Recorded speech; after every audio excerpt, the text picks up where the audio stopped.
Hello and welcome to Lands Unknown. My name is Will, and today we are going to do some culture building. Due to some technical limitations, I'm using my MacBook Air instead of the Pro today. We are not going to be using the iPad because I only have two USB-C ports.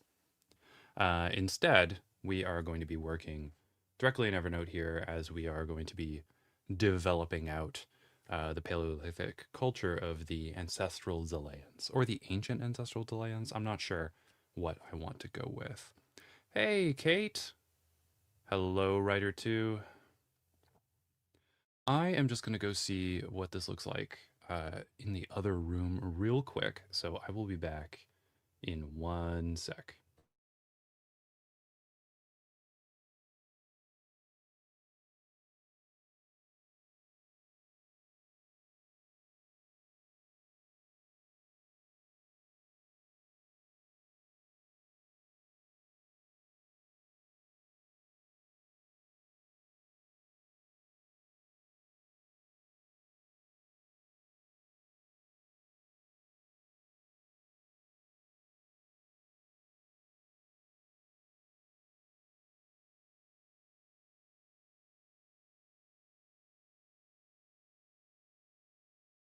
All right, that looks great, and that sounds good. So, wonderful. All right, this is what the people voted for, so this is what we're going to be doing. I did see some folks interested in reading a paper, and I think we will read a paper at some point, but that, yeah, we'll see how that goes. Okay, so first thing, talking a bit about the ancestral Zaaleans. So they would have been a group of people who migrated out of Ilea, and they would have migrated to the east, and this migration to the east would have brought them, I guess, south of the Urzetegis, sort of through Lanea, around the Taiki Basin, and through Arukia, and then into Zalea. So they would have taken the long way around. And this migration probably would have happened, hundreds of thousands of years ago. So these people are a group of Dovians, but they would be related to, I guess, contemporary Dovians in the same way that, Denisovans or Neanderthals are related to contemporary humans.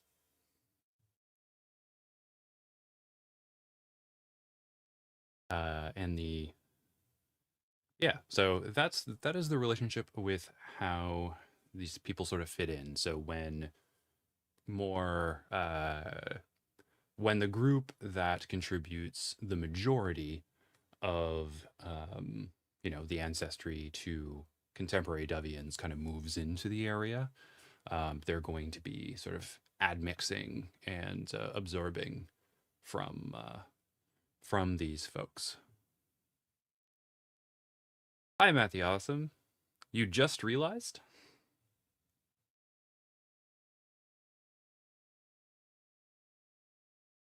All right, so just putting that down here. So they are,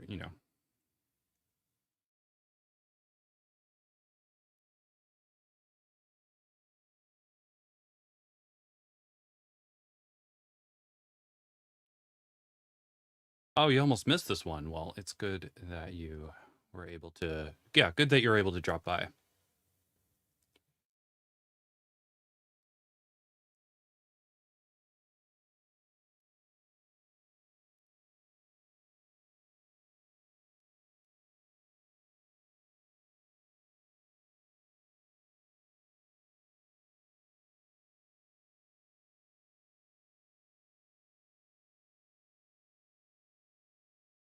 Right. And so,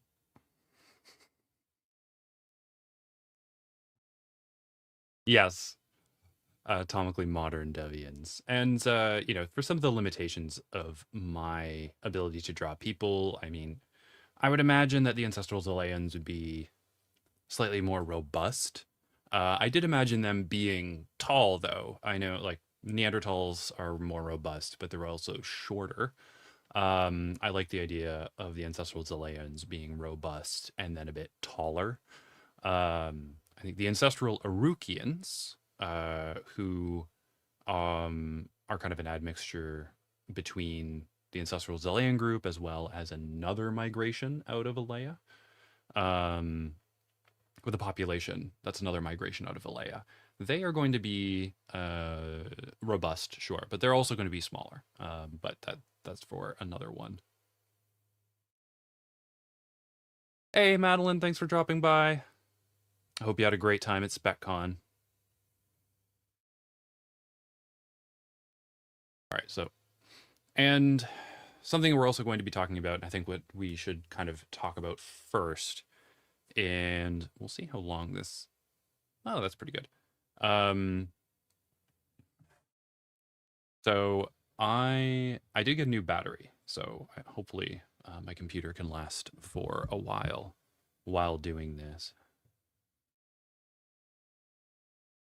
All right, so yeah, the first thing that I'm probably going to want to kind of get into is the polities, so how they kind of organize themselves politically in space, and also talk a bit about their societal relationships. And to do that, I'm going to talk through a bit of what we know about um, ancestral humans, so Neanderthals being one of those groups. Um, so it seems that Neanderthals lived in smaller group organizations, smaller bands, probably uh, a dozen to 3 dozen people, um, and they were quite dispersed, and they seem to have had localized populations. So, even in the European subcontinent, there was one kind of, I think, in the Carpathian Basin, there was one in the Western Mediterranean, there was one north of the Alps, right? So you had like these regionally distinct groups that didn't interact all that much with one another.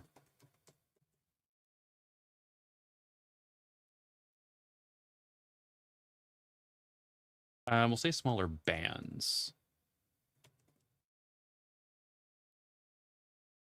And this 1 to 3 dozen people thing is, um, that would include children. Legally distinct humans is definitely the way to go. Something else that, I think from Oberskaya Cave, which is near Denisova Cave, there was some recent work, I think it was a couple years ago, um, which suggested that the Neanderthals at that site were patrilocal. So women, Neanderthal women, would marry into the communities of Neanderthal men. And the evidence that suggested this is because there seem to be, fewer. There's less variation in the Y chromosome than there is in mitochondrial DNA at this site. So the women who are brought into the community come from outside of the community and tend to be unrelated to the men in the community. We don't always have, one of the issues with this is that we don't, the from Oberskaya, the data is, I mean, they only have gotten through about a third of the site. I think they've only excavated about a third of the cave. Um, and we have a couple close relationships, like, like a maybe there's I think there's like a aunt nephew relationship or something like that. Like there are a couple close relationships, but but these sites cover like hundreds of years, maybe 1,000 years. So being able to parse the exact relationships can be difficult. There was an earlier study that looked at 5 um, Neanderthals. I think there were 3 who were related men and then 2 who were unrelated women. But again, that's like 5 Neanderthals. And they use that to suggest that Neanderthals are patrilocal because of the mitochondrial um, variation, like the diversity of mitochondrial DNA. Though there are also papers that are responding saying, like, you could have situations just among like non-human animals where you have a narrower diversity of Y chromosomes and a broader diversity of like mitochondrial DNA. So like it doesn't necessarily mean that they're patrilocal, though it could be interesting because I'm thinking of making the ancestral Urukians matrilocal. So making the ancestral Zaaleans patrilocal could be an interesting difference. And if we look at the wingless, and then I guess what I'm going to be doing with the other group coming to Arukia during the migration period that represents kind of like contemporary Dovians, um, they are going to be pretty, like, they're not going to have these kinds of, um, like, the main salient splits in role and responsibilities are going to be along different lines than gender. I mean, people are going to be seeing like gender, people are going to understand sex difference, but that is not necessarily what's going to determine the differences in their communities. So, exploring the difference between like patrilocal and matrilineal and stuff like that in these folks will probably be good. Hello, Supernatural Ecology and S4D Apple. So let's, um,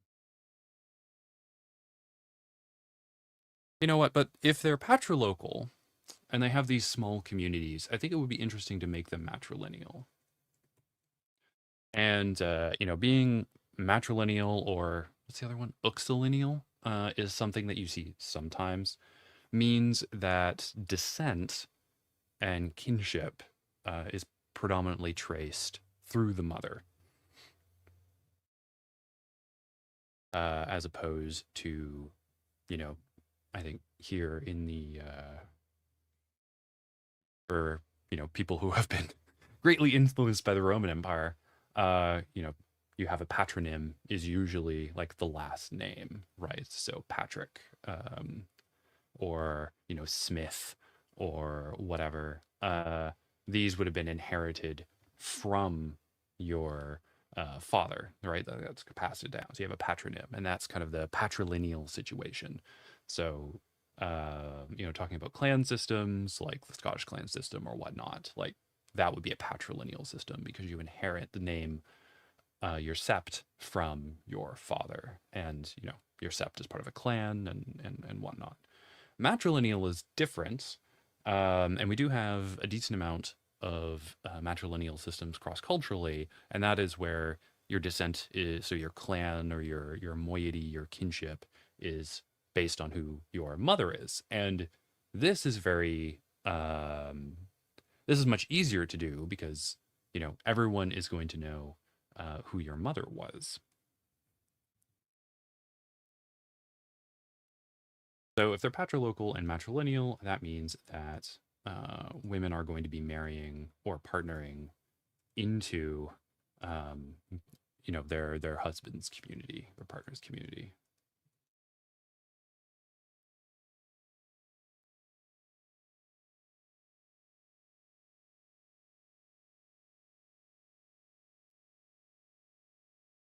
And this is just, kind of going over the norm. There is, oh, what is it? In the recent, I think it was a Routledge handbook of gender and archaeology, there was a good chapter on gender in prehistory, particularly talking about the Paleolithic.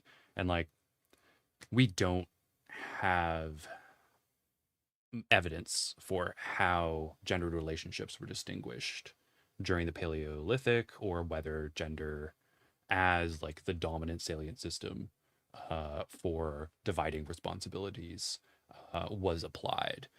And there are a couple of reasons. There are some things that people have pointed to. For example, the patrilocality, um, especially among um, horticulturalist and agriculturalist communities is strongly associated with patriarchy, and but I mean with hunter gatherer forager groups, this is not necessarily the case. Um, so that is something to that is also something to consider. Um, I think there was some data about teeth wear, and the teeth wear data is interesting because um, Neanderthals, as well as other, uh, you know, Paleolithic and Neolithic humans, and this also happens among some recent and contemporary human populations, is they use their teeth as like a third hand. So, if you are um, making clothing, for example, you can hold part of the textile or the clothing with your teeth and then do other things with your hand. Um, and based on tooth wear, it can suggest certain kinds of labor being done. But the other one that I'm aware of is at one site, there is some tooth wear data that suggests that women were eating more hard foods like seeds and nuts than the men were. But I don't know. Again, like we usually are only testing like a of um, handful of specimens. uh, and it may not even be a complete uh, skeleton, for example. And we know from Shanidar and from some other Neanderthal sites that Neanderthals would, um, take care of people who were not necessarily capable of chewing food or participating in hunting and other things in the same way. So, just because we have some, um, you know, Neanderthal women, yeah, just because we have some Neanderthal women who ate more hard foods, and then we have a small correlation to some other teeth that doesn't really provoke anything. Um, Oh, what's everyone's favorite ocean? Hmm. I think the Arctic's pretty cool. Arctic Ocean. There we go. Um, and for yeah, and then one of the looking at like just the material conditions for the Neanderthal people, those who were living up north, those who were hunting mammoths and things like that, everybody was hunting mammoths, it seems. So like the whole community was involved in hunting mammoths, especially if you have small groups. You have a few dozen people and you are hunting these massive creatures. Um, I think it's really uh, important to consider that everyone would have been participating in this form. Though not all Neanderthal communities primarily engaged in hunting megafauna. The other choice is we can also look further south. There are some Neanderthal communities that almost exclusively hunted smaller game and ate a variety of, nuts and other vegetation. We also see Neanderthals who are, living on the coast, in a littoral situation and diving for a variety of deeper sea shellfish and those sorts of things. They're also Neanderthal fishing. So we see a variation of different Neanderthal communities relying on different forms of subsistence and engaging in different food ways. But you know, these communities as small groups seem to be somewhat specialized. Um, and what was the, yeah, so the communities seem to be somewhat specialized. So we are going to have people marrying in the community. However, uh, the every member of the community is going to be participating uh, in the subsistence that they have in their food ways, let's say. So if you're on the Zaalean savanna and you are hunting, megafauna that's feeding on all, megafauna that's feeding on all this metamorph flora, then that's going to be, you know, uh, yeah, that's primarily going to be what you're doing, right? Everyone is going to be participating in this. If you are living on the coast and your group fishes and, hunts for shellfish and maybe, engages in probably engages in foraging and perhaps maybe hunting some other stuff nearby. Everybody is probably going to be doing those things on a seasonal basis. And one of the main distinguishing categories for gendered systems is that they are, specializing and distributing responsibility for different tasks to different roles, and those roles are based on, like sex difference, though they're not reducible to that difference. So in this case, we're going to have a patrilocal system that is matrilineal, but everybody's doing the same stuff. So, no matter who you are, if you're an adult in these communities, you are going to be participating in the same kinds of things. This will also perhaps contribute to the idea that, like, being able to have more complex social systems and have some degree of specialization allowed modern humans, or in this case, contemporary Dovians, to be more successful. But that is one argument. And in the comments, what do we got? We got Antarctic and Pacific. Pacific and Antarctic. How many Pacifics we got? Got 2 Pacifics. Yeah.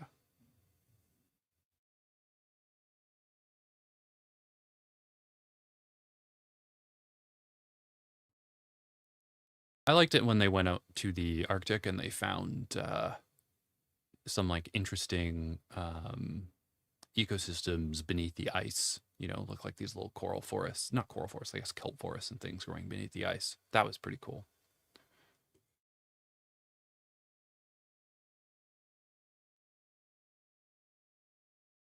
So everyone's going to be participating in their foodways. But getting back to this here, and I'm thinking here about the polity. If we're patrilocal, that could very well mean that the territory itself, so the territory that they're living in, because I'm thinking about the territory, the space that they're in, because hunter-gatherers need, foragers need a large territory in order to practice their foodways in. And, it's not particularly intensive. But they're also cycling, depending on the season, through different food sources, and they need access to all of these different things within a territory in order to sustain themselves. And if women are marrying between bands, then, inheriting territory that way doesn't seem to work out. So if they're patrilocal, we're going to say that the territory is maintained kind of by the, I guess, the continuity of male descent.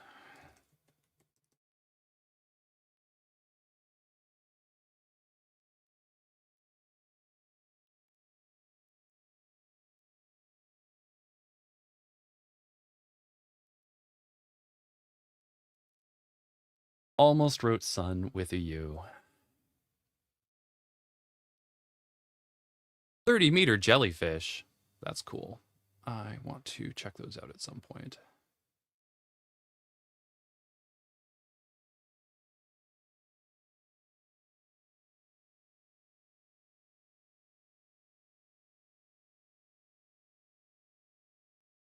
And I do think then the matrilineal, so being matrilineal, women marrying between groups, and then, if women have different clans,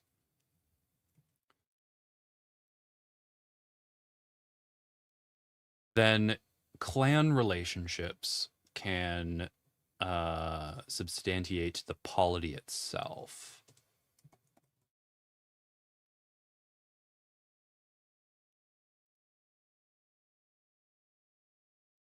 So regional groups would consist of a bunch of bands who are allied in their clans. So there are a bunch of allied clans. These clans would be spread throughout the different bands, and that would kind of create the polity, right? Like if you have a, if you have a band of like, 2 dozen people, and you have, how many families in that? Like, three or four, maybe, maybe three extended families in there.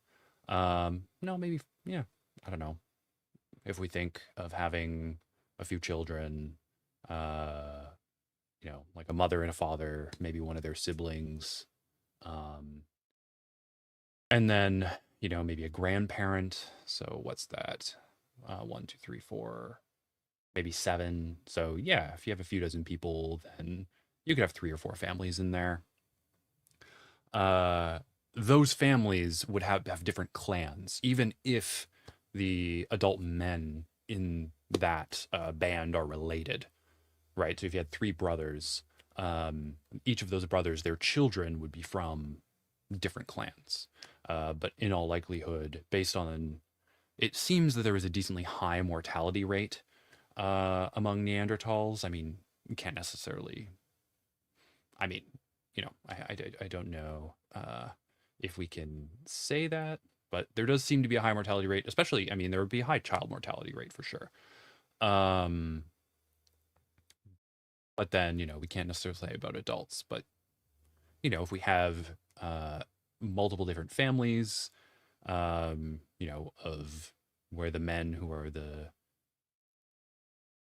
sons that manage to survive into adulthood, um, they may be related through a grandfather or something like that, but they could themselves, be parts of different clans.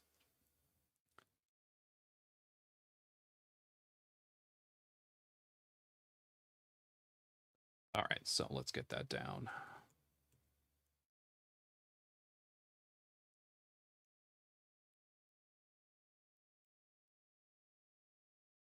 Contain. Uh,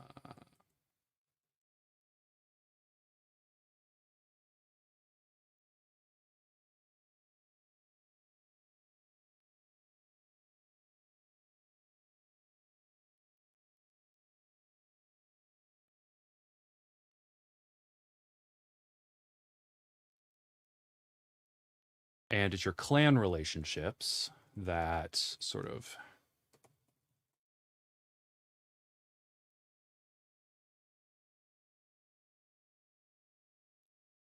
So these alliances would be important. Yeah. So your clan relationships determine your alliances, and these alliances would be important for, um, you know, mutual aid, probably getting together at certain times of year for big important hunts or larger industry or endeavors.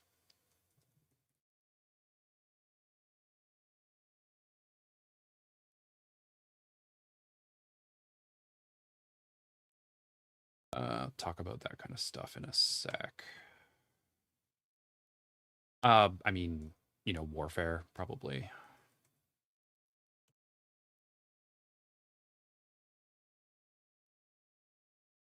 Working of something.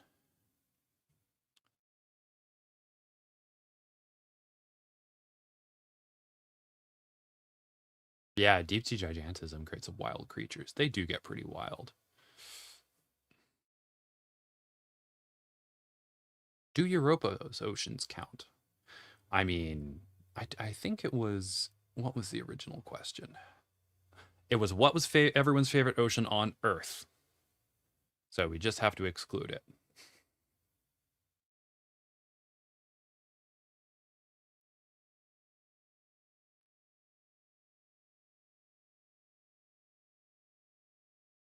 All right, yeah, they're gonna have, the ancestral Zaaleans have a variety of foodways.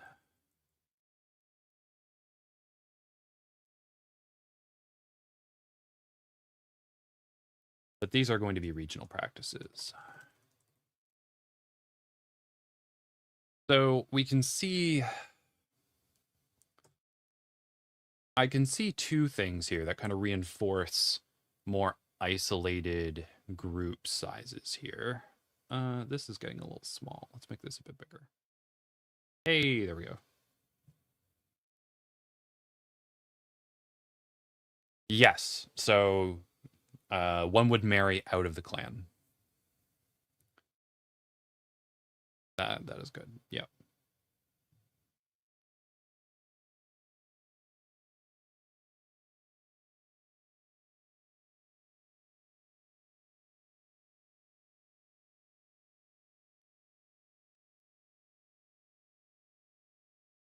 Yeah. So you're always marrying out of the clan. And yeah, that would probably be, considered a type of like incestuous or relationship.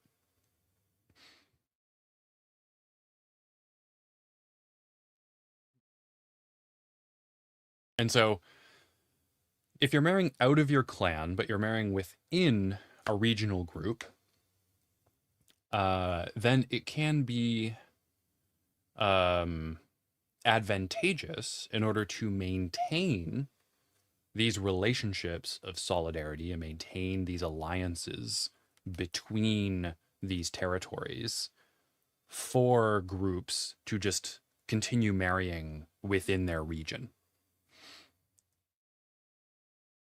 And this could increase the sort of insularity of these regions.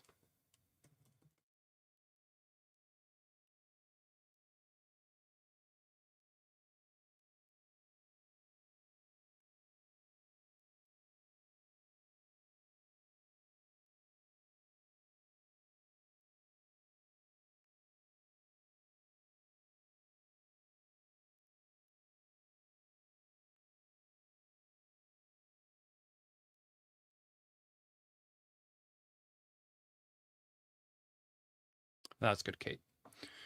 And in addition to this, if there are a variety of foodways, and these foodways are also regional based on, the different strategies that ancestral Zaaleans are engaging in, then this would also encourage those people to marry within their ecoregion, within the groups of people who are practicing their foodways.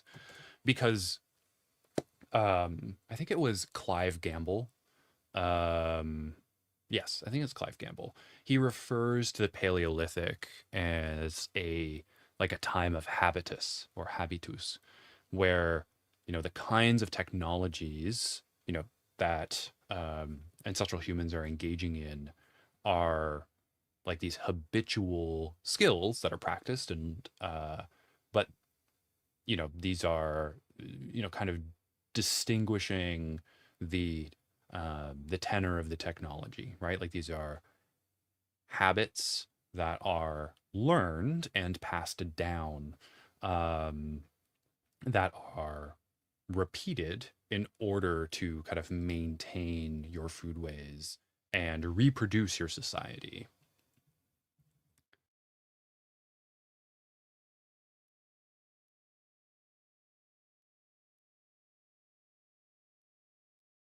Since different, yeah.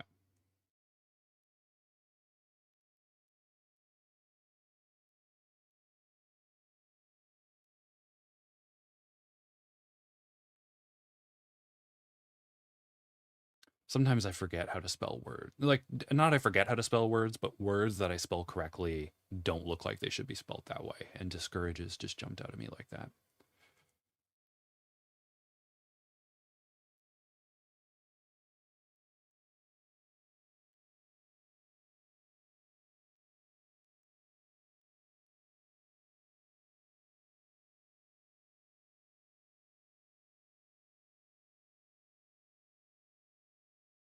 I don't know if I know how to spell subsistence.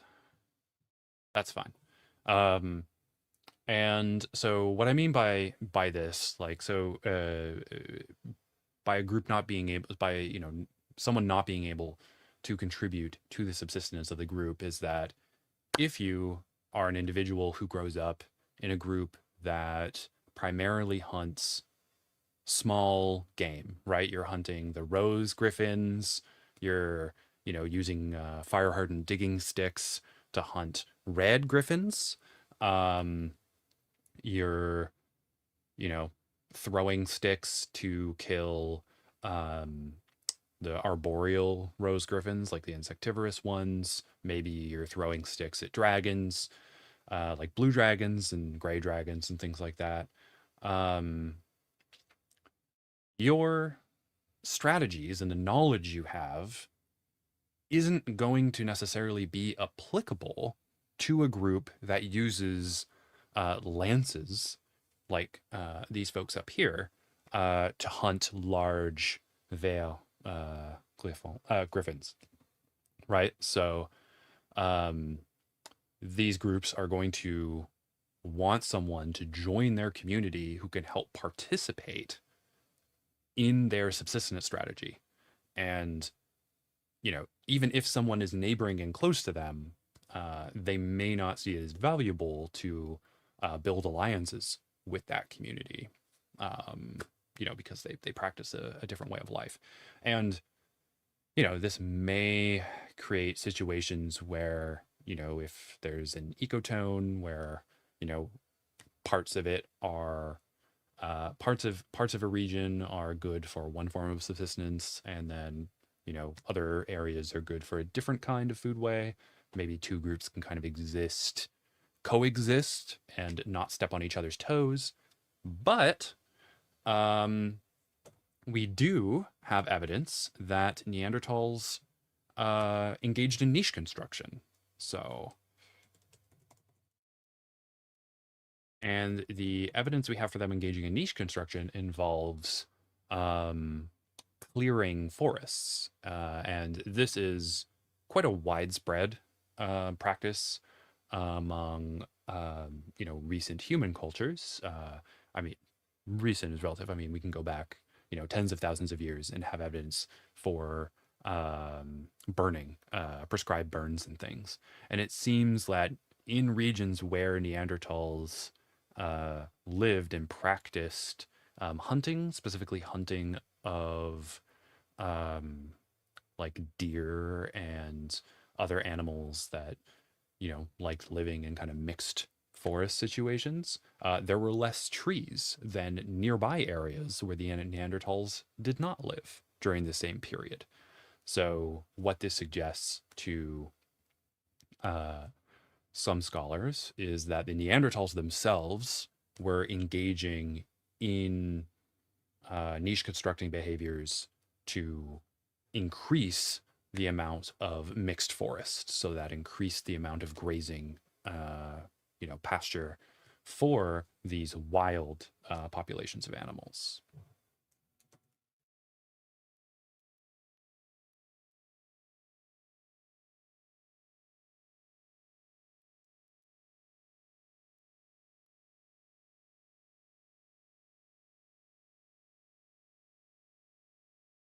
So if you had one group that was very interested in hunting megafauna, and it was next to another group that was very interested in, you know, increasing parkland. So maybe the group that hunts megafauna is in more of a herbland, um, and the other group wants more, mixed forest or shrubland and herbland. The different forms of land management that they engage in could come into conflict. And, because you cannot have two systems of land management operating in the same space, that would produce conflict between them.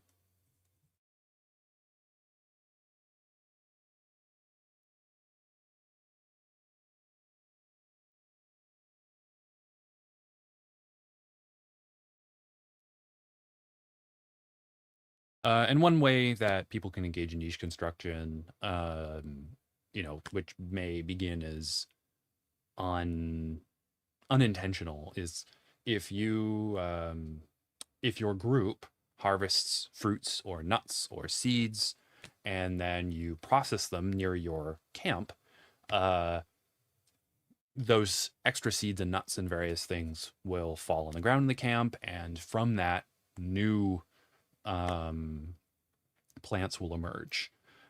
So you can actually, you know, create new groves of plants that you like as, you know, a group of humans, somewhat inadvertently, um, you know, just by moving around. And I think this sort of strategy is going to be important for the ancestral Rukians.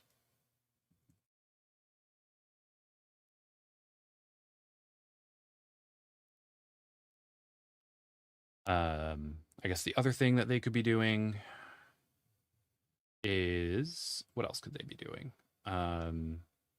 If they are digging and they have digging sticks, I mean, they could create log jams. They could expand wetland areas and those kinds of and wetland areas and those kinds of things. Um, yeah, just that kind of stuff. So they engage in niche construction, and the habitual knowledges and cultural knowledges that are passed down between these groups would be specific to different, very specialized foodways. And because, yeah, so that would be why, one of the reasons why they have these very small communities.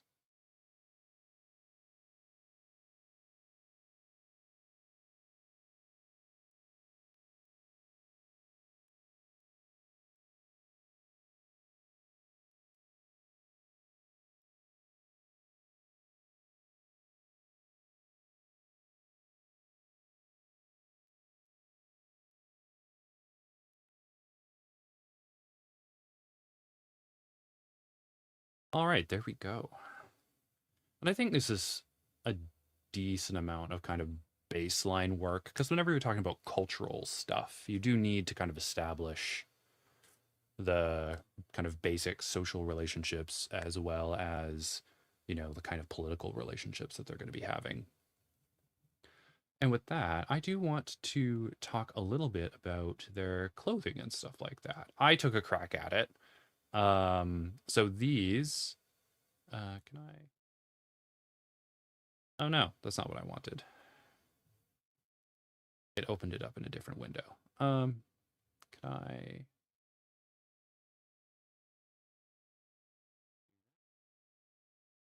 If I do that, what does it look like for you? Okay, cool. Yes.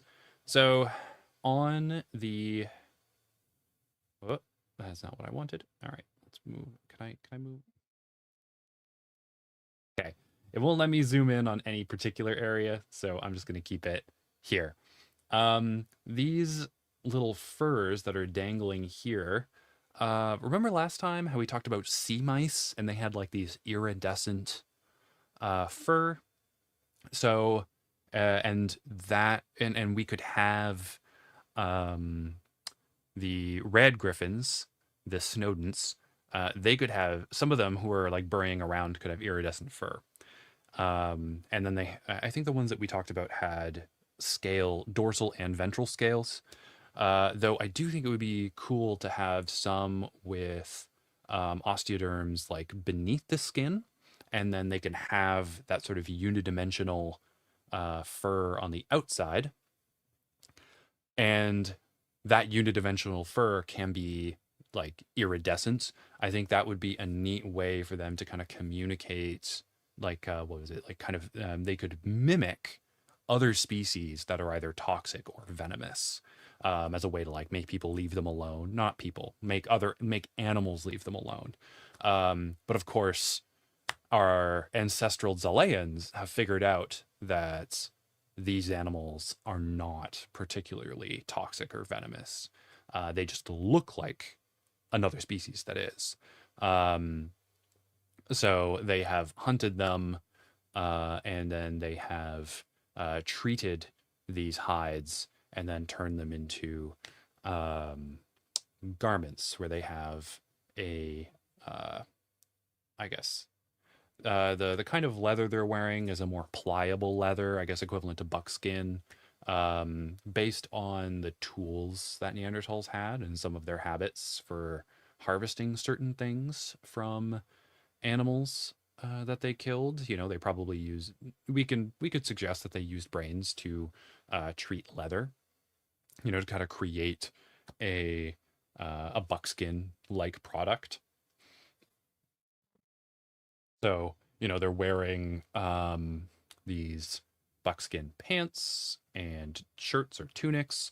Then they have this sort of collar here, and from the collar, they have dangling these very warm, um, I guess, what were they calling them? Ermine red gryphons.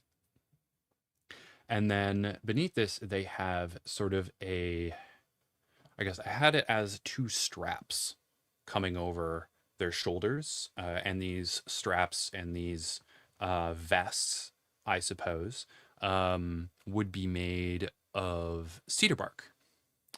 And not cedar bark, sorry. They would be made of a kind of bark, woven bark fiber. And I have woven cedar bark before, which is a very cool process. So we could have, um, you know, these woven bark shoulder straps connected to either bark or wood as the vest. Neanderthals also used, was it they made from birch bark? They actually made glue and things like that, or is it like a resiny glue? So they could totally use that to kind of stick those together. And then, yeah, and then they also have another kind of a skirt of these dangling to help keep them warm. I don't know how reasonable this is. I do think it looks fun. I probably need to put some more work into what they are wearing, but, you know, kind of get some of that down. And yes, the limitations are mostly my drawing. Let's go. Do I have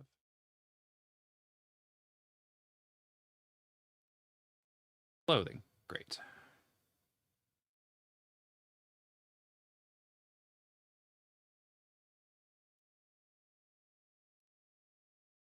And I do think we're going to kind of stick to animal products, perhaps, for the clothing that they wear. Animal products, and then, um, yeah, the bark. So some plant products, because we do have the evidence of string made from like what was it, like 3-ply? It was like 3 strings woven together into the yeah, three made yeah. So the string was made from 3 different kind of cords of bark fiber, which I think is quite cool. So we can have, you know, some products that in the clothing that are from vegetation. I'm not sure if I'd be willing to do something like linen. Yeah, I probably wouldn't do something like linen. So I want to lean more into animal products for the clothing. Maybe like, I don't know, an equivalent, because like I guess I have a lot of monocot-esque plants. So using like palm leaves or like an equivalent to palm leaves or something like that would certainly be doable.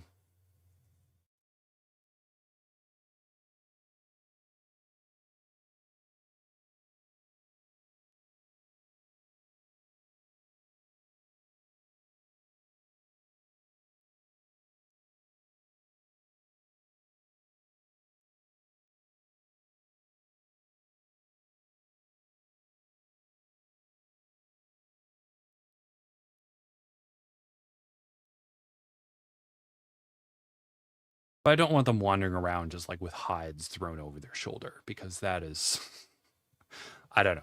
That seems to be an out of date depiction that tries to present ancestral humans like Neanderthals as, you know, particularly brutish or savage or what have you.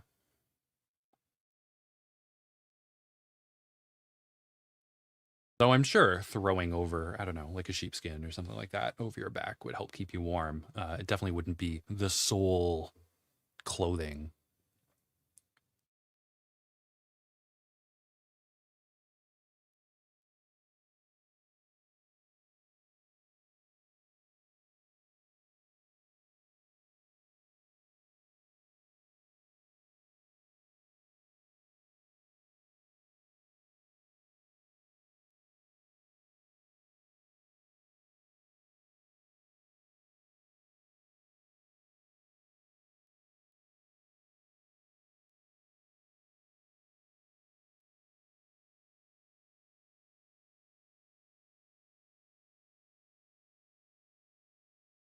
hats, etc. There we go.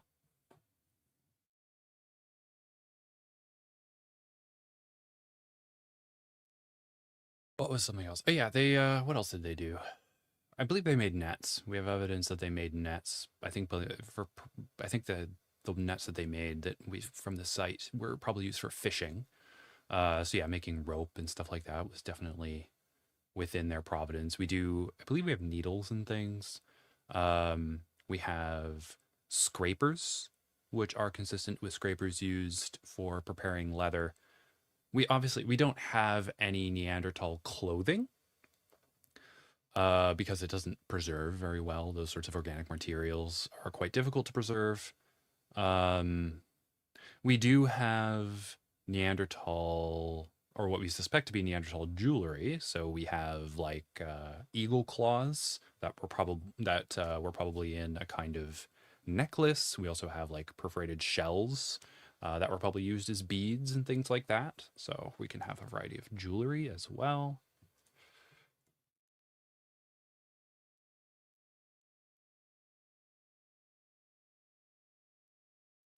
Oh, the scales. That would be neat.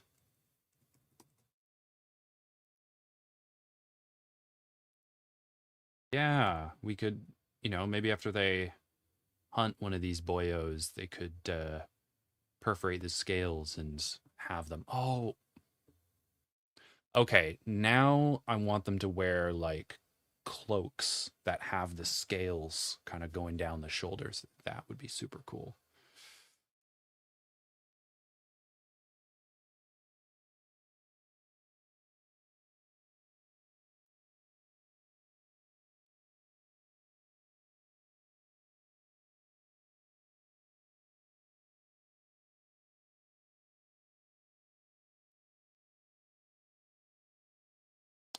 Oh, and they could also like I do like these I could probably come up with different colors. I just thought the iridescent thing was fun. But they could totally have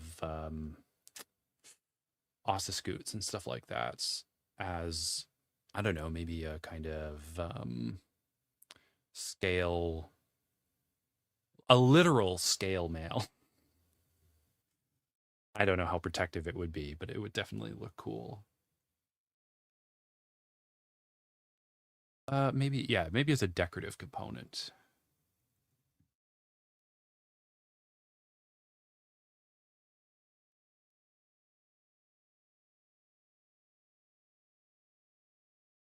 And of course, a lot of the dragons that we've looked at so far, like the what is it, the yellow crested blue as well as the golden tail green, both had some pretty yeah, their tails. So like the yellow crested blue had these little poofs at the end of its tail ribbons. So the ribbons themselves, but then those poofs could also work in. And of course, yeah, the golden tail green's tail ribbons could definitely be used if they manage to take one down.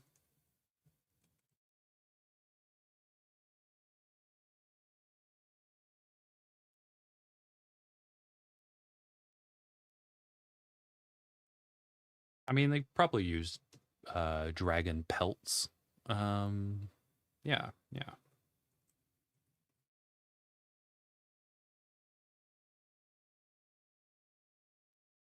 I don't know if the I don't know if the patagium of the wing could serve any function as a in clothing. I mean, it'd have to be a larger dragon.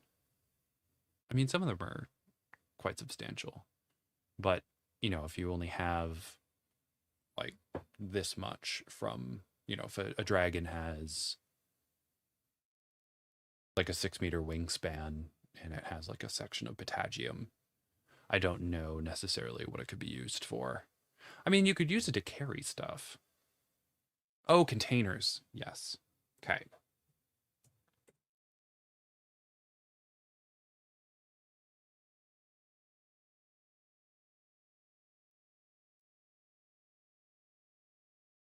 So we definitely have Ostrich eggs, ostrich egg shells used as containers for water. I believe we could push, I believe that's been pushed back to about 70,000 years ago. And for these folks, we're looking at them in that kind of, you know, 80 to 20,000 years, I guess. So that they would definitely have containers for water and things. Um,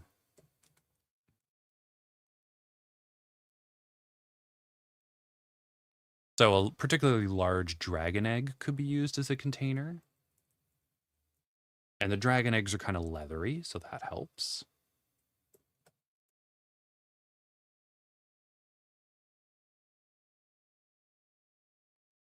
They're not as fragile. We could use various animal products to make containers. So, like like water skins and those sorts of things.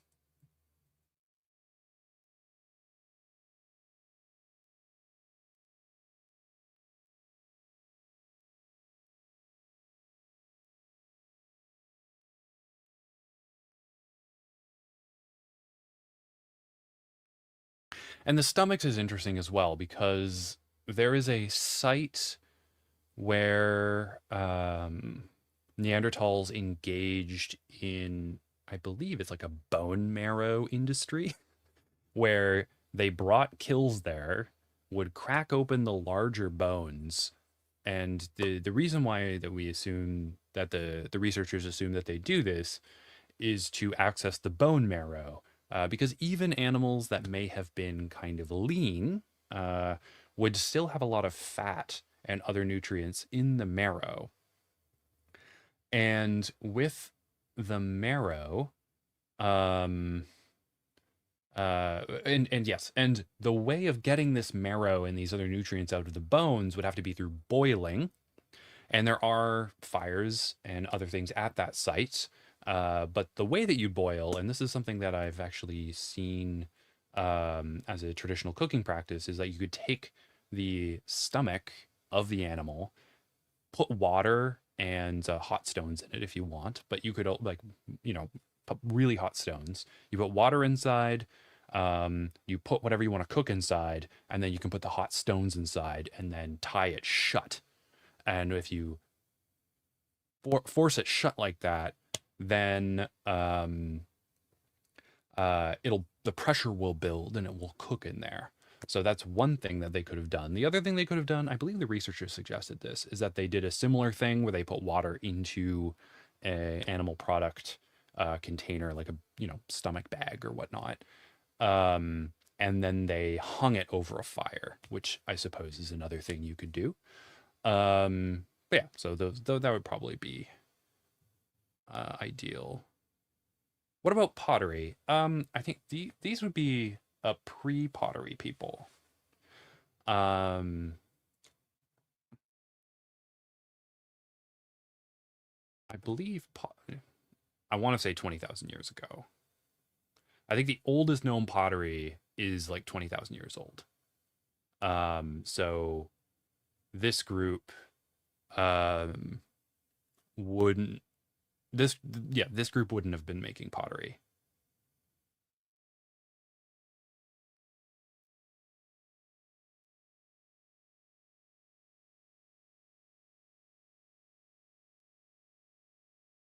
Um, yeah, I believe. Let me check. I can double check, but I do think 20,000 years ago is pottery.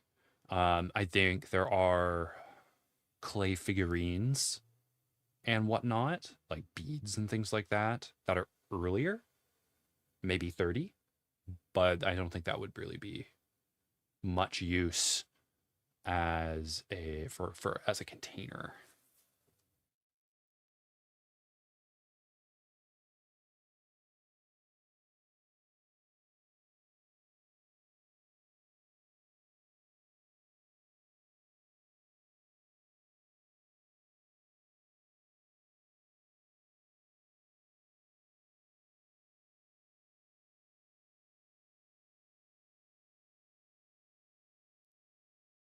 Yeah, so okay, so earlier, yeah, so the figurines, um, so clay figurines, I mean, people refer to them as Venuses. I don't think that's a particularly good way of referring to them, but those go back like 30,000 years.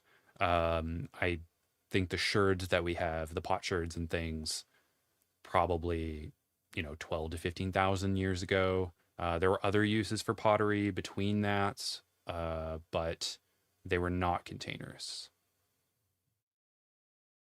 Yeah, but 30,000 years ago wouldn't have been vessels. Those would have been figurines and beads and things like that.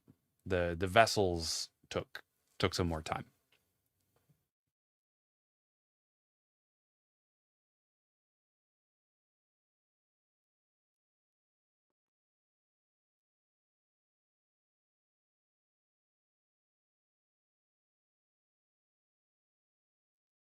And it's kind of around that 30,000 year point that ancestral Zaaleans would have been engaging with the groups migrating out of Ilea, so like the contemporary Dovian groups. So the contemporary Dovians could have,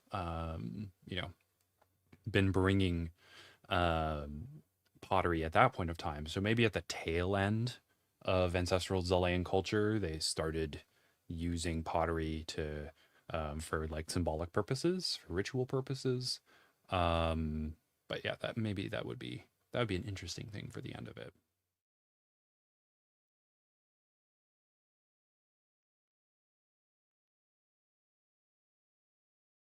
Yeah.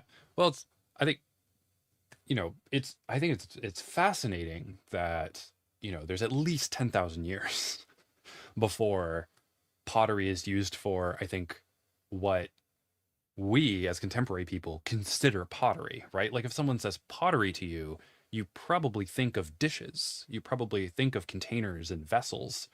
Uh, but that was, you know, something that only emerged, uh, at the most halfway through kind of the life of pottery as we have it in the archaeological record, which is wild. I mean, someone could be doing a dig now and find something that was 40,000 years old. But um, based on the breadth of things that we've found so far, I mean, a vessel, I mean, someone could find a vessel that's 40,000 years old. But based on the breadth of things that we found so far, um, there could be wood, they could make wooden um, vessels like a bowl or a plate or something like that. Probably wouldn't cook with it though.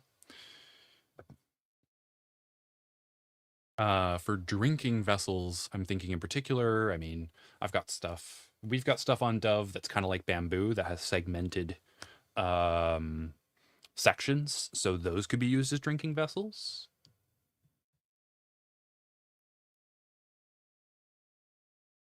Uh,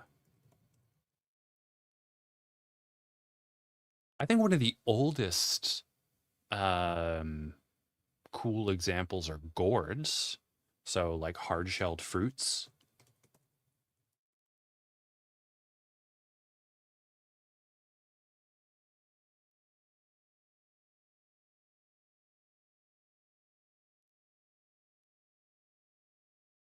And the reason why some of these are important to consider containers is especially as it relates to the idea of persistence hunting. Uh, so like the persistence hunting in the way that it is practiced for real is that you have a group of people tracking an animal, and you are when you find the animal, ideally you would be able to ambush it and kill it or injure it when you have located it. But if you don't, then your hunting party would track the animal, and you would run, you would jog, you would walk over a long period, usually several hours, for 4 to 8 hours, um, and The advantage that the Dovians would have and that humans had is that, we have a good amount of endurance. Um, you also have sweat, so you can keep yourself cool easier. Meanwhile, the creatures that you are hunting would have to probably go rely on the shade or try to like find water to drink. But you can bring water with you if you are persistence hunting. And this is, you know, one of the ideas that, humans were made to persistence hunt is that, you probably need a way to bring water with you in order to do it because you could get dehydrated if you were doing this without a container to bring water with you. So whether or not humans evolved to do it or it was something that we got good at, we were good at, and then using various technologies, we were able to get really good at it. So yeah, persistence hunting is one reason why thinking about containers is important, and these people surely would have access to a variety of containers to carry water. But for Neanderthals, we have a lot of evidence that they would herd animals into like kill zones. So they'd like herd them into um, natural kind of like, um, if there's a cliff face that was kind of curved that they could corral animals into and then kill them off. That was something that Neanderthals were quite good at. And that requires a lot of coordination. It requires a lot of knowledge of the animal and how they respond. There were, yeah, and there have been a couple papers written about how predators herd animals today, where you have uh, members of the hunting party behind the herd, kind of pushing it in one direction, and then you have members of the hunting party on either side that are kind of moving in and out of the threat zone of the animals to keep them on the path you want them to go. Um, so yeah, it's really fascinating, but very very complex strategies for hunting. I suppose then you could make bowls of some animal shells. Yeah, for sure. And we've got a lot of shelled um, critters. I don't know if it would work to make it out of a like a vergriffin shell. I mean, I don't know if I have something like a snail or whatnot. But yeah, definitely like shells. Shells could work.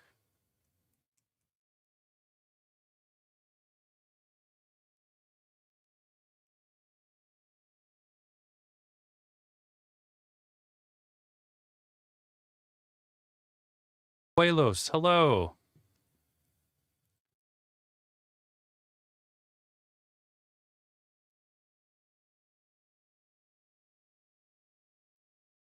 And then they could probably have a bag or something like that. When I'm thinking about more, I mean, this is more of like the materials for clothing. So let's make this.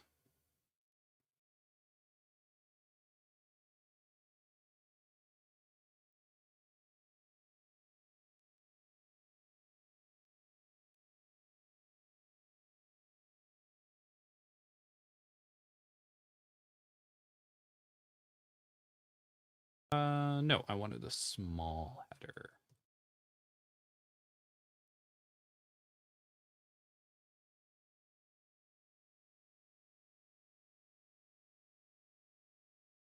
All right, and then we have articles of clothing. What time is it? 9 o'clock. Oh, this is great. And I still have 56% battery. But I do not have. Oh no, I don't have the golden-tailed green dragon for the break. Let me see if I have that on here offhand.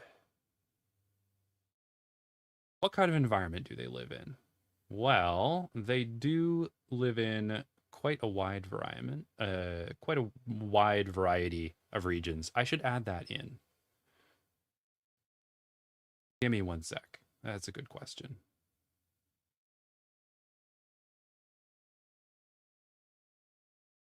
I am speaking quite kind of broadly.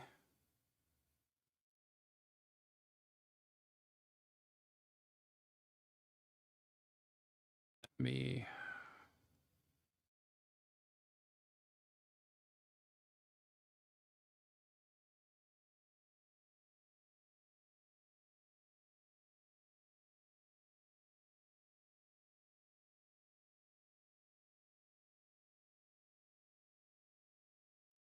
What is going on here?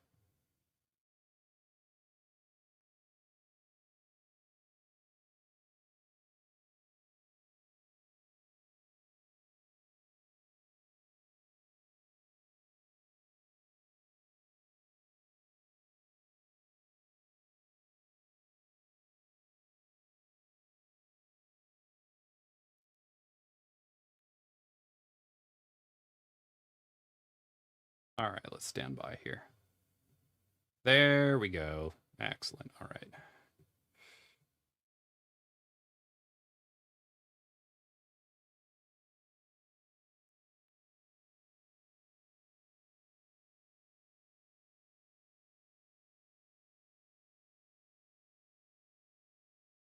All right, so they are in Zalea, as we can see here, transmetrine Zalea, and transmetrine Zalea is everything to the east of these Metrades, which is going to be the highest range here with the EF going along. So everybody in here is going to be in what's going on? Everything in here is going to be part of transmetrine Zalea. So they're going to be up in the north here. They're going in this microthermal climate area. They're going to have areas they live in that are quite temperate and humid. A bunch of them are going to live in savannas. Some of them can live in these desert regions up here. So we have a wide variety of environments that they're going to be hanging out in.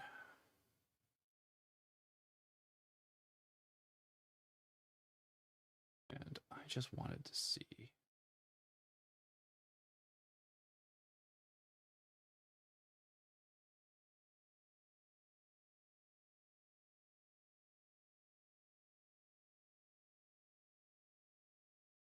I don't think I have the golden tail green dragon for taking a break, but I am. I'm good. We'll just keep going. They live in hilly parts. They live in flatland. They live in all sorts of parts.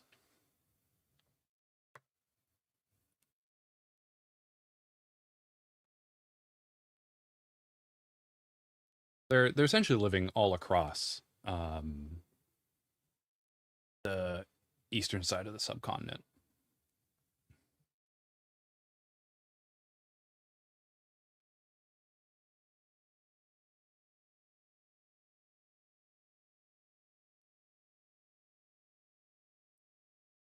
All right, so the articles of clothing that they're going to have, they are going to wear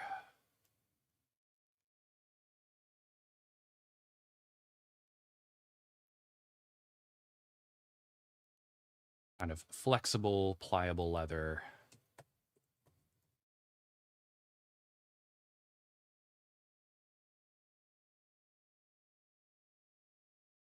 And they're going to wear that for like pants, shirts, tunics, those sorts of things.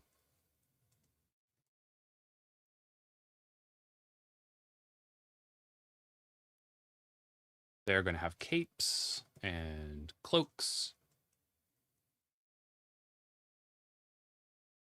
And that is where we can find our classic like hide.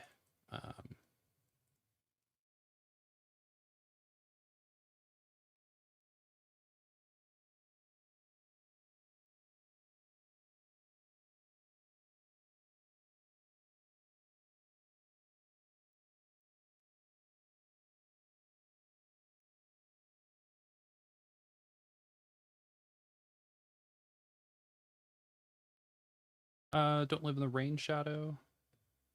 I mean, there's two rain shadows. There's the rain shadow up here in the DW region. I mean, There's also this rain shadow down here and these sort of arid regions, and they live in there. I mean, technically, everything on this side is hit by a rain shadow because there'd be precipitation coming from this way if it wasn't for these mountains. But yeah, I mean, they live all throughout here. I mean, Neanderthals and Denisovans lived in quite wild climates. Like, you know, they lived throughout Siberia, they lived in the Himalayas. Um, you know, they could live in some harsh places. They lived in the, you know, in the shadow of ice sheets.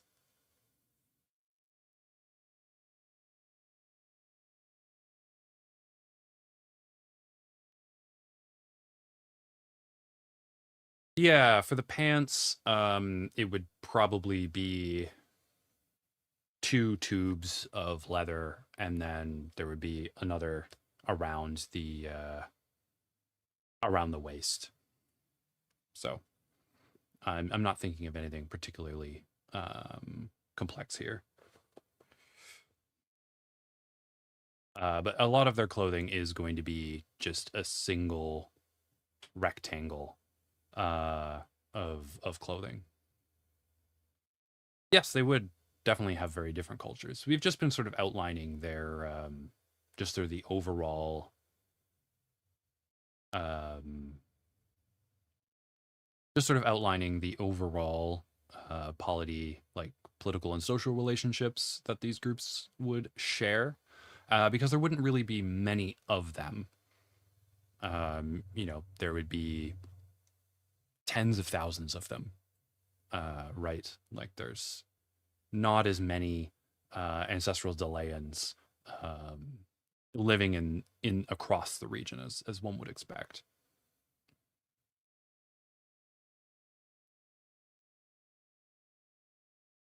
And they'd also share a decent amount of material culture.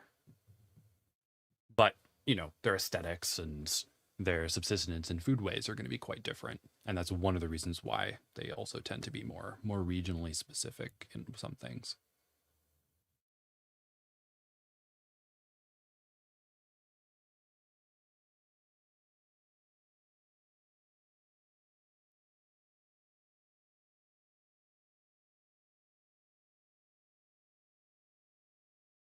And then wraps, I suppose.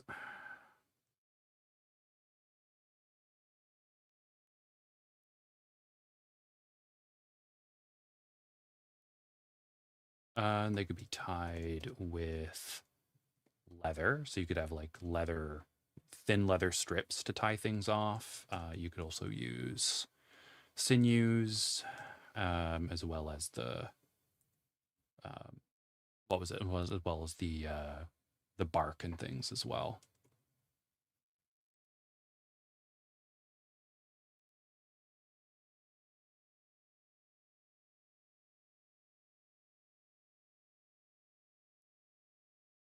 And then mantles. So you know, just kind of coming off the like the shoulder, and I'm thinking mantles made of bark or wood, and they could be paired with hats in order to keep rain off.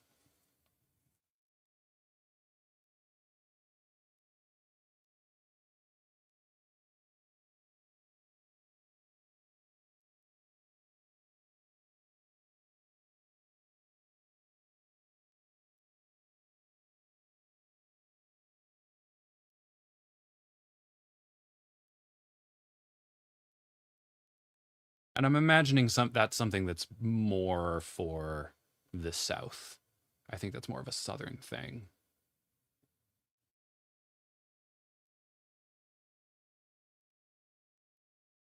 So it could be something that the Northerners wear during the summer.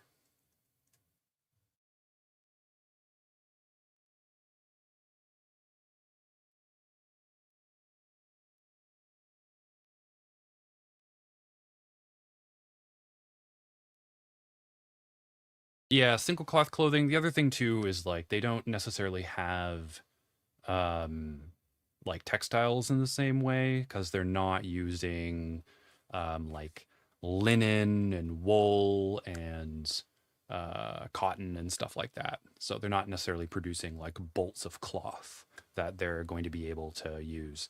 That is certainly something that the contemporary Dovians are going to be engaged in, and I'm really excited about those designs.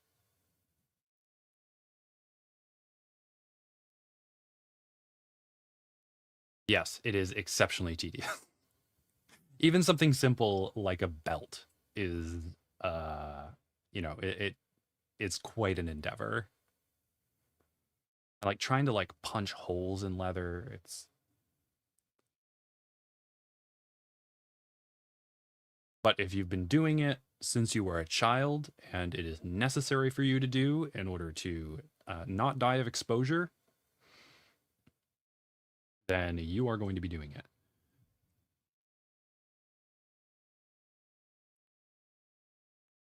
Yeah, so this is going to be more of a northern thing.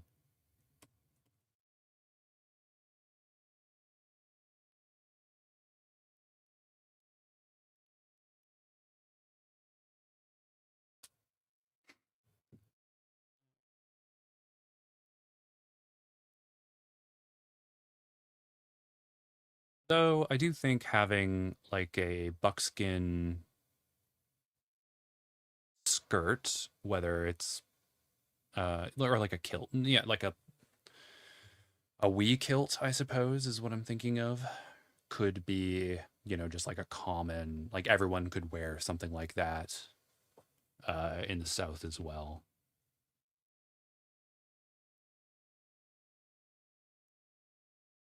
And people could have their flair on it. They could put their ossa scoots on it. They could put like dragon teeth on it. They could put neat shells on it.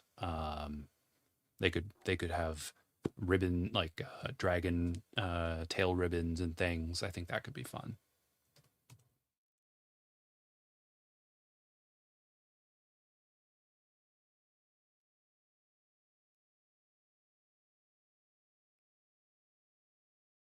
Hats.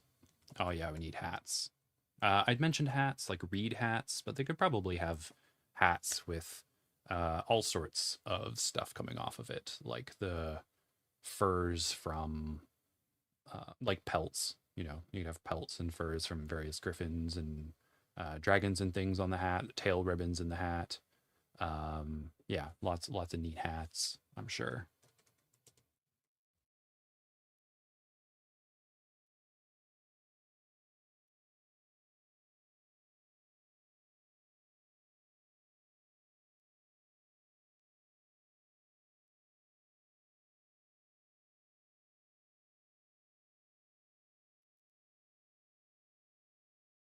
Yeah, so far I've just got these guys, but I'm really excited to spend some more time on this because this is going to be its own series later. I guess we're just kind of building some baselines here.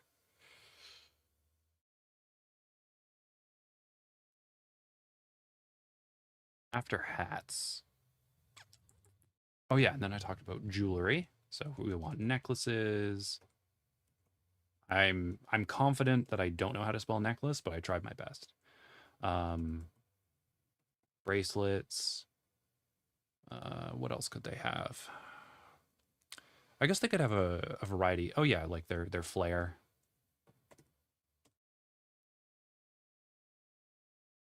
Oh, brooches, I suppose, out of bone.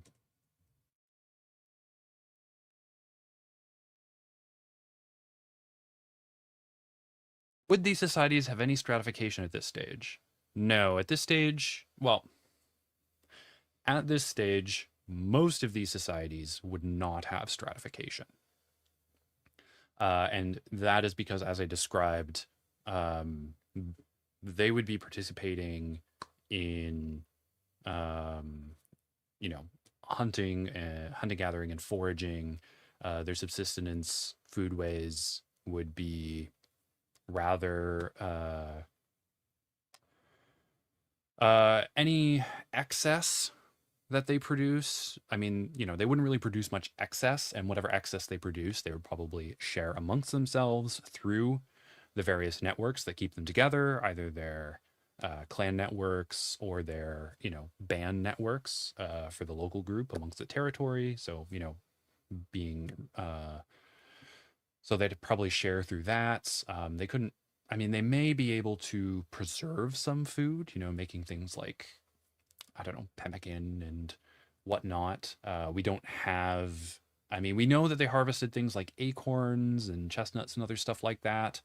And even if they harvested seeds and things, they could have kept those to kind of tide them over in certain seasons. But every member of the society is participating in the same labor. They're all doing the same things. They are all members of, the polity equally. Um, so there wouldn't be stratification in most of these communities. I think where the opportunity presents itself for some stratification could be in highly productive littoral areas. So areas where there's a lot of shellfish and I guess the Dovian equivalent of fish, as well as like, I don't know, they'd be hunting sea dragons and sea gryphons and those kinds of things. So, in those situations where you can have very highly productive um, uh, aquatic, ecosystems nearby, we could see it. I mean, we have seen it a couple places recently. However, just because we've seen something occur in the past, you know, 10 to 20,000 years doesn't necessarily mean that it would have been the case even further back. Um, but it is certainly a possibility, though part of the possibility there of having those highly stratified societies um, included uh, the limitation of certain technologies. So usually things like and like narrowing ownership to specific lineages. So yeah, it could be done, and it could be an interesting thing to do. But I think the vast majority of them would not be stratified.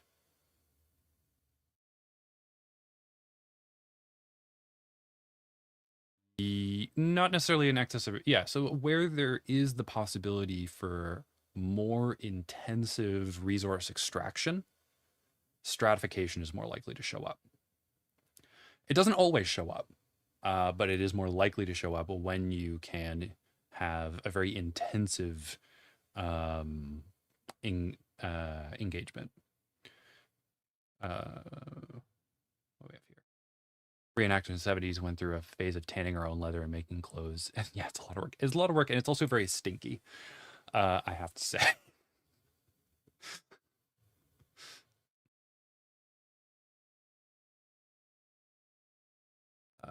Yeah, so let's add this up here.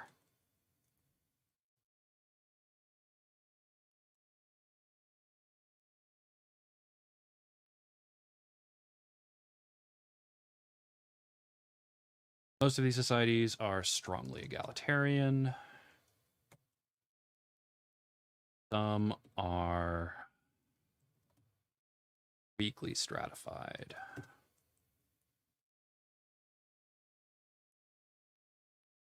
Usually those.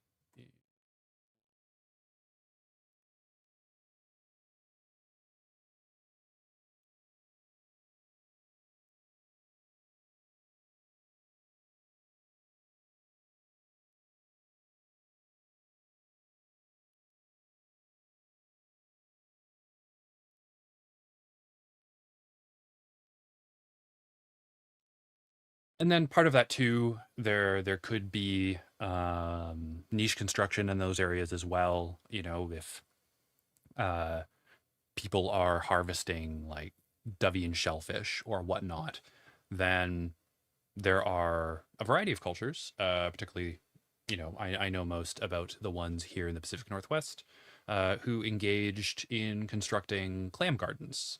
So they would roll out stones into the water. They would create kind of like terraces under the water. They would expand out the amount of beach that shellfish could live in, and then they would uh, they would harvest and get rid of the clams and things that they did not want in that plot, and that would facilitate the clams they did want to grow in that area. They would also maintain it and make sure that the sediment was loose so that the clams would like to grow there. And that's the kind of like niche construction behaviors that would, I mean, I think it's quite complex. It is a complex behavior, though it is something that is, very similar to prescribed burns and creating parkland and expanding lakes and wetlands and other things that humans have done for, tens of thousands of years.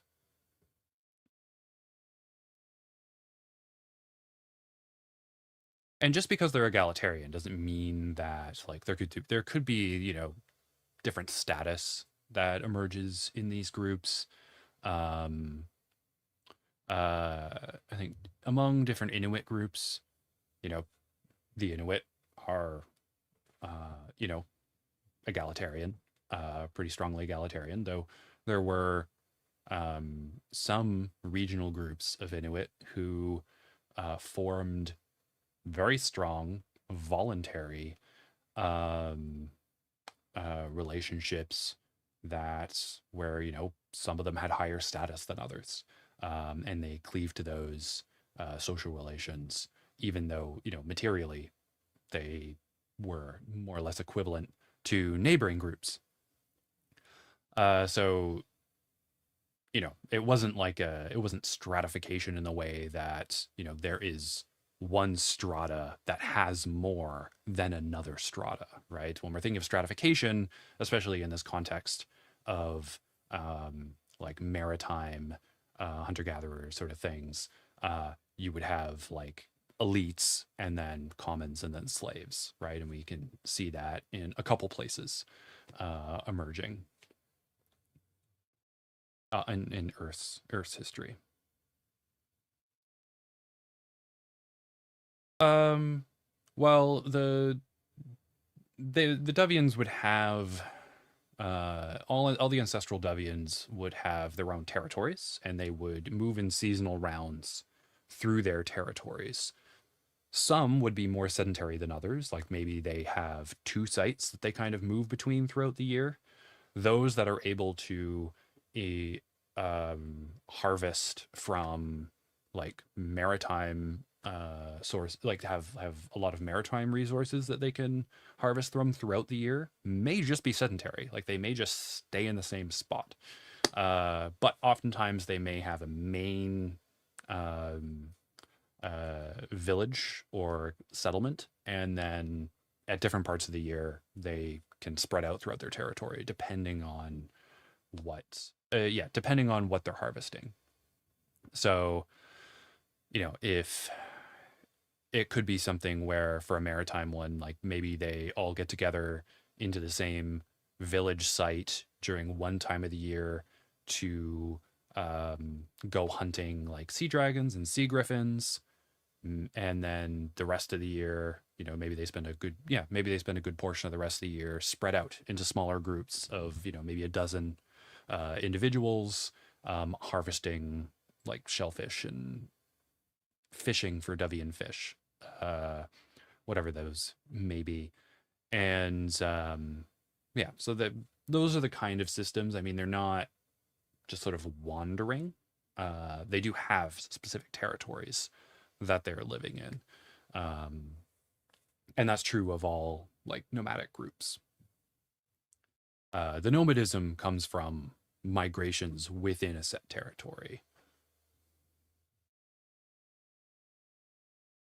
Where do we have territory? Here we go.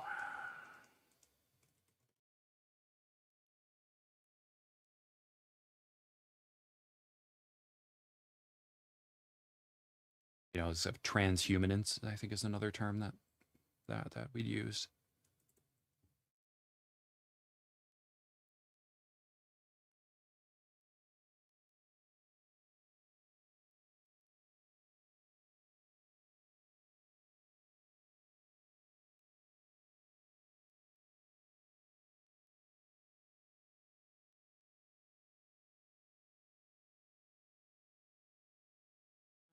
Yeah, exploit different resources, whatever.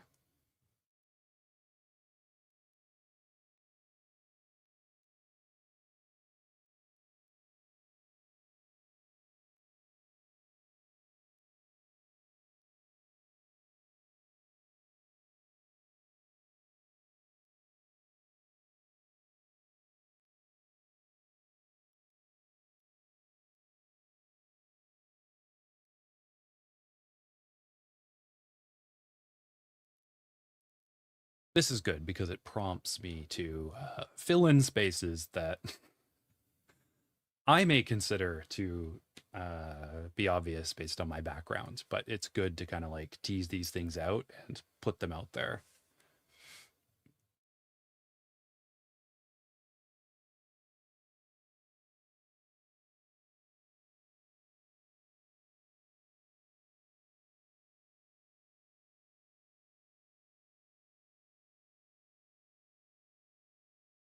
Oh yeah, and then we also had the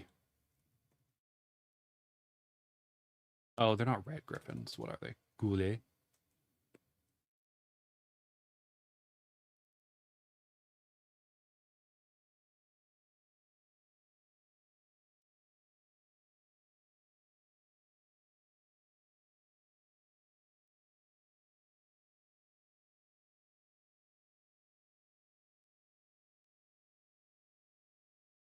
Yeah, and the ermine Goulet griffins is kind of what I had in mind for these ones up here.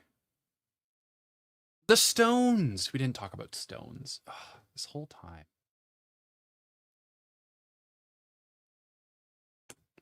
Supposed to be about the Paleolithic, and we didn't even talk about lithics yet. Just so much to talk about. All right, so I think kind of at the an equivalent to what we're kind of talking about would have been um, Lavallois, and I believe that's how it's spelled.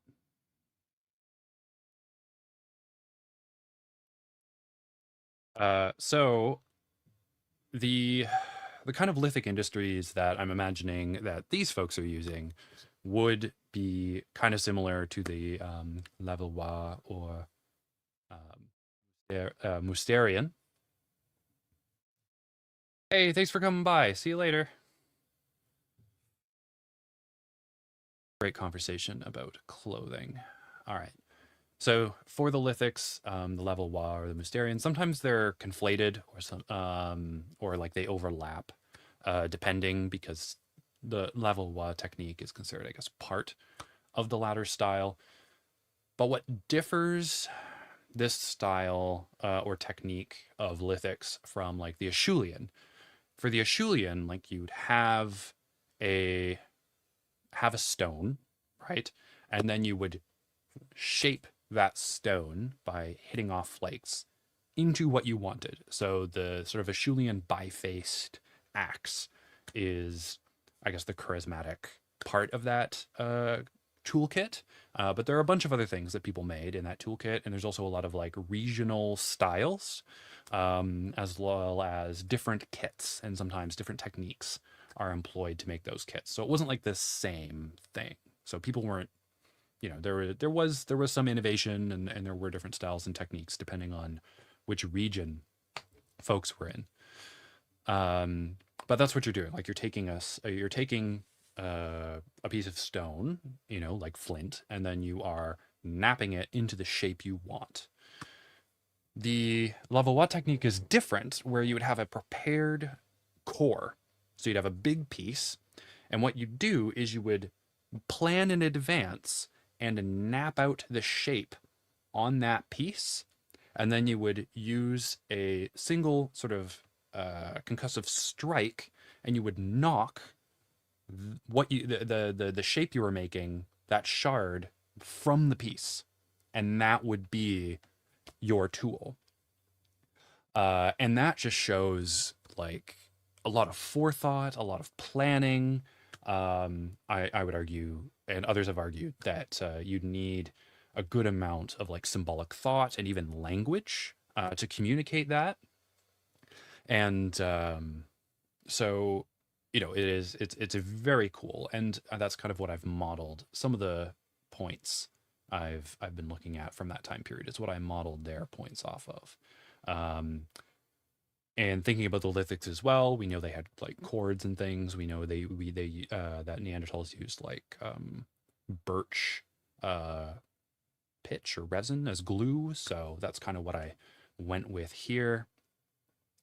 And then using one of those straighter, one of the metamorphflora that produces straighter branches as shafts for their spears.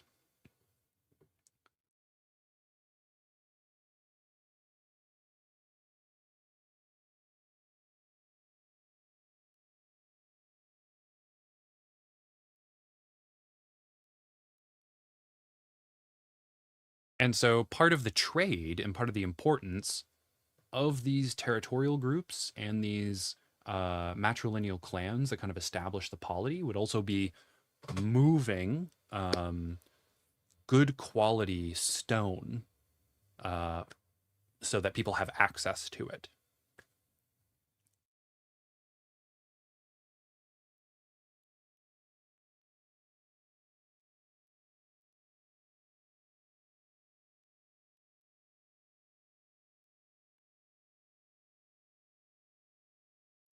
And so part of the seasonal rounds that we have been talking about here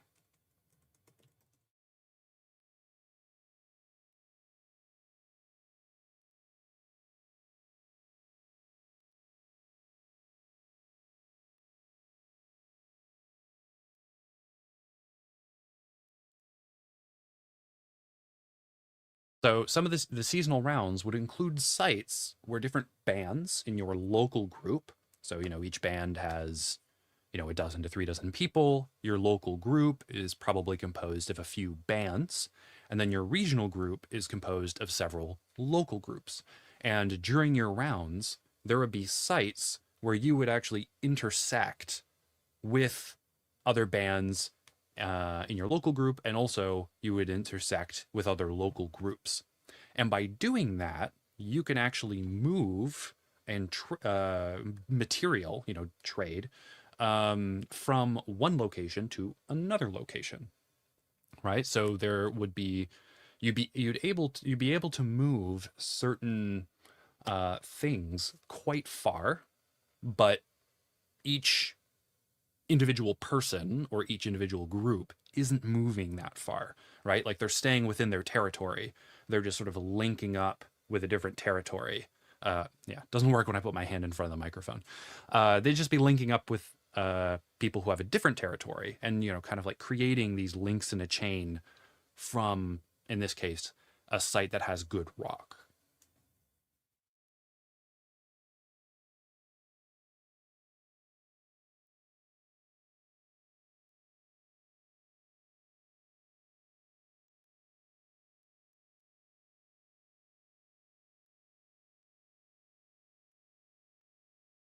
And that's how like a lot of trade worked historically.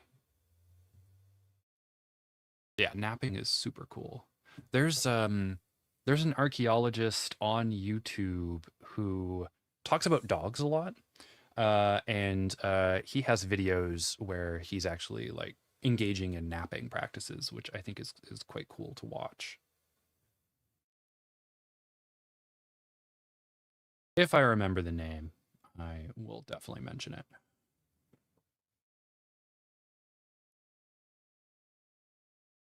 And so when these groups are moving around, I mean, the sites that they move to will, um, they may keep cores at those sites, but I mean, cores are also, I would imagine they would be valuable, they would be necessary.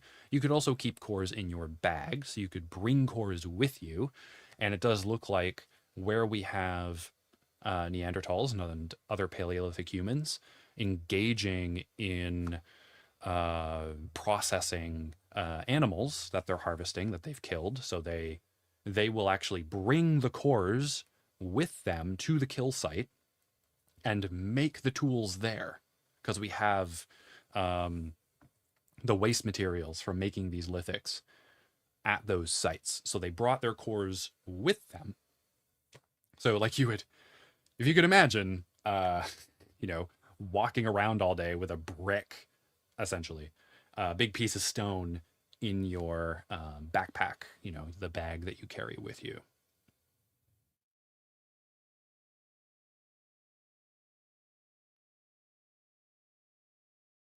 This also means, though, that there would be artisanal mining. You would have to quarry. Let's say quarry.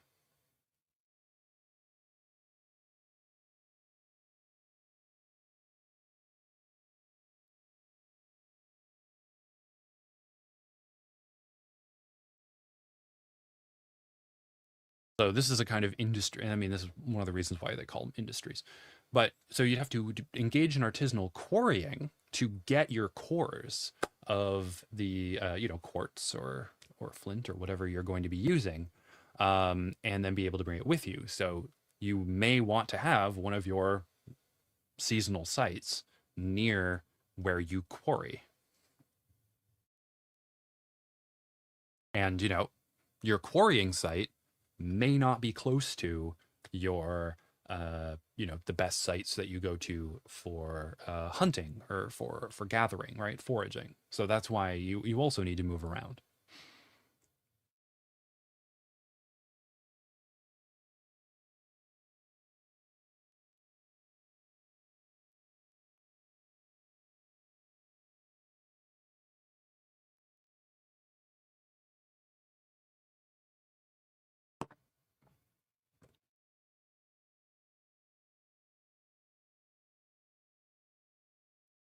And so then we have another avenue for conflict, right? Because in addition to um, the sort of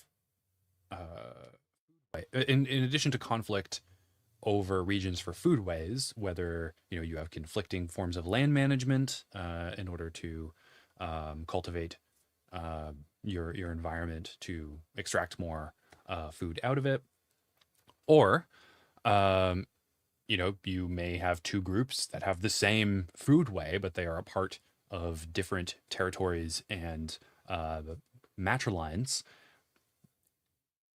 Often it seems like Neanderthal groups were operating, maybe we have periods and we have Neanderthals that seem to be quite well fed. We also have periods of time where things seem to be quite scarce. So there are probably going to be lean times. And in those lean times, having access to territory that would, more territory, which would give you access to more sites that you could potentially harvest from, would be good. So we have just food at a basic level as sites of conflict. And then we also have these quarrying sites for stone tools, because having good quality stone tools can be the difference between life or death, especially if you have lances and you are hunting this big Ver griffin. Because, as my wife said, she's got boots and she can kick you with them. She's also got this, whip like tail here covered in ossiscutes. And she's got this big parrot beak, parrotfish like beak that can chomp. So don't want to get too close to her while she's defending her bulls. I think we need to come up with different terms, because the cow bull thing doesn't necessarily work. Uh, it doesn't have the intended effect. I thought it would be fun because they're, suciforms, but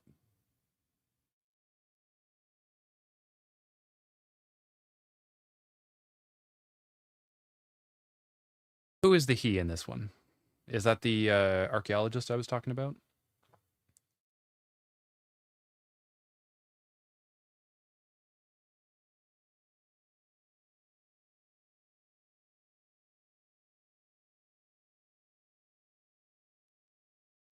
Where's the polity bit?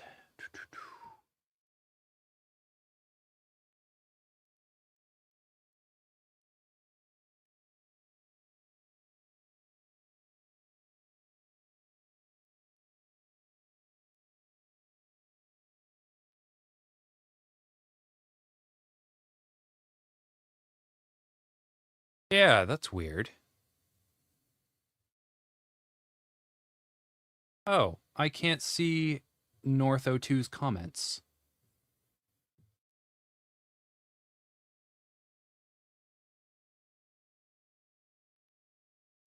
That's unfortunate. I don't know. Sometimes there's bugs.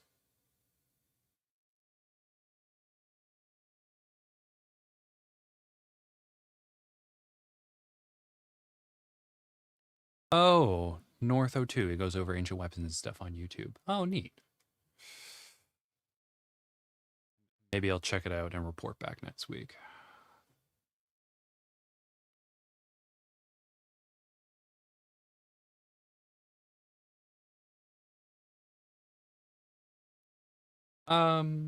We got containers, we got clothing, we got lithics. I think another one would actually be the settlements and sites themselves. So,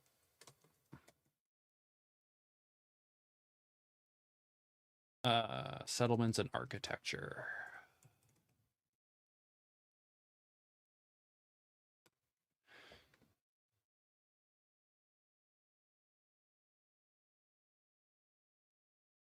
So, I think a lot of Paleolithic humans are kind of typecast to being in caves, and I think caves are cool. So, we'll definitely have some caves. I think limiting people to living in caves is not very imaginative, and I think more represents the absences, the lacunas, if you will, in the archaeological record. And caves are an interesting one because the ancestral Zaaleans would also be competing for caves with dragons and gryphons. If a golden-tailed green dragon lives in a cave, um, I don't think ancestral Zaaleans are going to be living in that cave.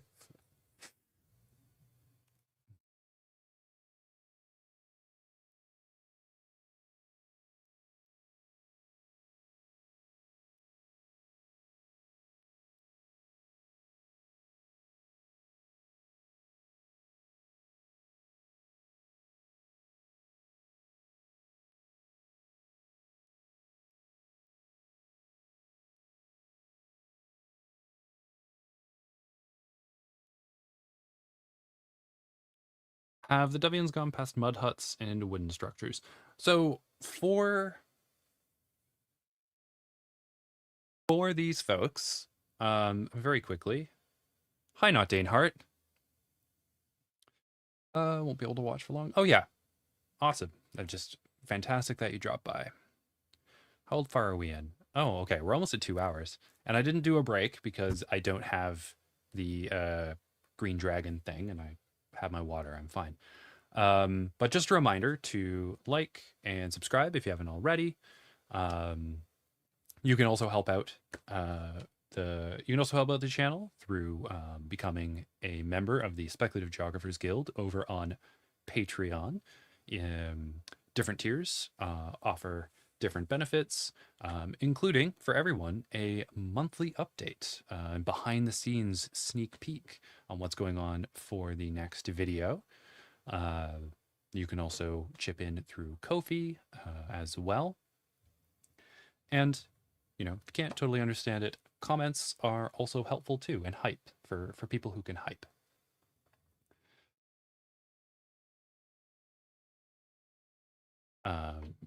Have Dovians.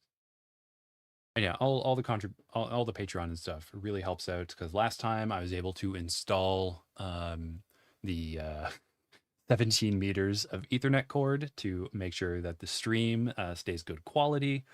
I'm going to get one of those hubs, USB hubs, because I have a digital camera and I think it would be better than the video on the computers that I have. So once I get that, I'll be able to have the microphone, the iPad, the Ethernet connection, and keep the computer charged, as well as have the video camera. So, you know, All of that is great, and thank you so much to all of my patrons. Some of you are here or were here, like Kate. That's, all the support is wonderful. Have they gone past mud huts? So they will have wooden structures. We do have evidence of Paleolithic humans building wooden structures. We also have evidence of them using bone, especially particularly large bones. I think people tend to maybe think of like I think that's the Gravidian um, mammoth tusk structures, but those don't seem to be dwellings. Um, or if they were dwellings, they seem to be like seasonal dwellings. I don't necessarily think they were dwellings. Um, they seem to be like ceremonial mounds made of bone, from what we know about the inside of them, or at least what I've read about the inside of them. It doesn't seem to be that much space to actually do much living in there. So they would have definitely had some wooden structures. They would have bone structures. I mean, some of them could have made stone structures. I imagine if they're returning to the same sites regularly, they could probably dig in a bit and then, put a roof on top. And that roof could be made from wood as well as, what was it? They would, sorry, something popped up in my periphery. Could be made with wood, and then you could put mud or something else on top of that. Branches, leaves and things would be very common for roofs and stuff. I think something that would also be interesting would be, especially from larger animals, using leather or sinew cords to sort of tie them together and create large tarps. And the tarps would be important because you don't want things in the sky to see you.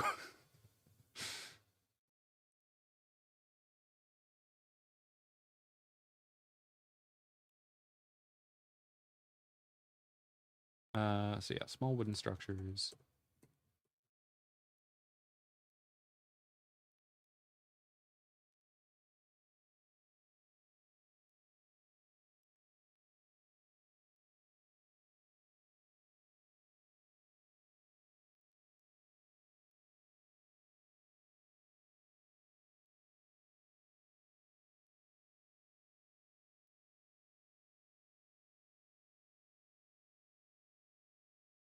I think the Dovians would be, the Dovians would certainly make rammed earth structures. I don't think they're there yet at this point in time. Um, I'm not sure how old the oldest rammed earth structures are. I can do a cursory check.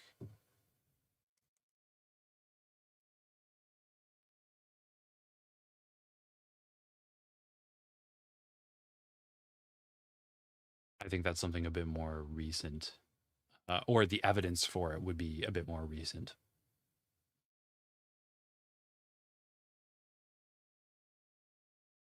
Yeah, that's more Neolithic, it seems. The evidence for it is more Neolithic. I'd have to do some research to see if there's evidence or suggestions that it goes back like 40,000 years or so. All right. Oh, no. Okay. So we are currently at 2 hours, and my battery is at 7%. So I am going to do the review, and then we are going to call it. So I hope everyone had a good time. I usually, do the drawing, and I can do it for a bit longer.